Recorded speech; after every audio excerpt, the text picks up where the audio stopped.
હાલો તો મિત્રો, કેમ છો બધે મજામાં? તો આજે અમે આવી ગયા છે જુનાગઢ ગિરનાર. આ છે આપણે રોપવે સુવિધા. હવે અહીંથી આપણે જવાનું છે જટાશંકર. તો એકવાર તમે ગિરનારનો વ્યૂ જોઈ લો. પાર્કિંગમાંથી આપણે વિડીયો ઉતાર્યો છે.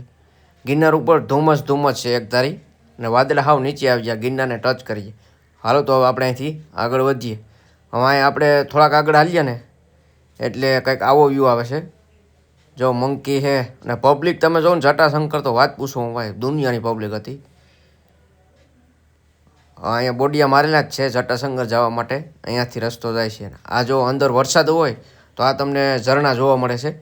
તો ફાઇનલી આપણે પહોંચી ગયા છે જટાશંકર મહાદેવ મંદિર. આ છે મહાદેવનું મંદિર, તમે જોઈ શકો છો. અને ભીડ બહુ છે ને મંદિર બંધ છે. જો તમને ભાગમાં હોય તો જ દર્શન થાય મહાદેવના, બાકી મંદિર બંધ જ હોય. સવાર સાંજ આવો ને તો આરતી સમયે તમે પૂગો. તો આ છે આપણે મંદિરની ધજા. અને અહીંયા તમે આવો ને એટલે ગરમા ગરમ શીરો, ભજીયા અને કઢી ખીચડી તૈયાર જ હોય છે. જો પ્રસાદ બધાય લે છે.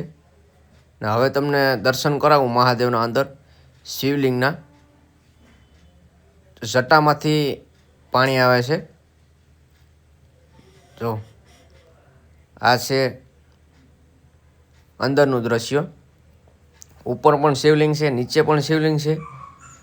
જો આ પણ શિવલિંગ છે ને એમાં શિવલિંગ ઉપર પાણી આવે છે, જટામાં થઈને પાણી આવે છે, એટલે જટાશંકર નામ પડ્યું છે. ઉપર પણ શિવલિંગ છે. તો વિડીયો કેવો લાગ્યો લાઇક, શેર અને સબસ્ક્રાઈબ કરી દેજો. જય ગિરનારી, જય મહાદેવ.